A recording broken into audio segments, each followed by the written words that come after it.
السلام علیکم ګرانو دوستانو، په دې تمه چې تاسو به ښه جوړ روغ وای او د صحت په کلي کې به نغښتي وای. ګرانو دوستانو، نننۍ ویډیو کې به زه تاسو ته وایم چې ګلبدین نایب خبرې کړې دي د اصغر په اړه باندې. ګلبدین نایب دا خبره کړې ده چې د کرکټ بورډ مشر هغه فضلي ساوث افریقا ته ورغلی دی او ګلبدین نایب دا خبره کړې ده چې د فضلي څخه ډیره مننه کوو چې موږ ته راغی او لوبډله یې ولیدل، لوبغاړي یې ولیدل او په وروستیو دا خبره هم کړې ده چې له ده هم ډیره مننه چې په ما یې دا اعتبار وکړو، یعنې کپټان یې کړم.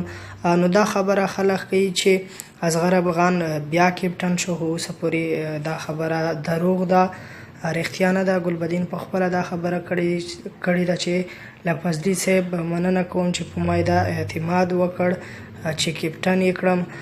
نو هلته فضلي هم دا خبره کړې ده چې بیرته اصغر افغان کپټن شو، خو دا دروغ دی. هغلی فضلي په کرکټ بورډ کې ډېرې ګډې وډې خبرې کوي او ډېر فسادونه یې راپورته کړي دي، د خلکو غوسې راپارولې دي. نو دا کار ښه نه دی، ده ته په کار نه ده چې دغسې خبرې کوي.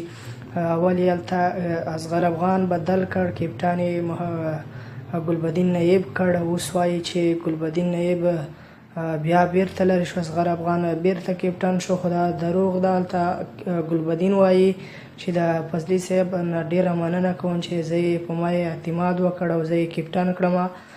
نو خبره ډیره خرابه کړې ده ښاغلي فضلي.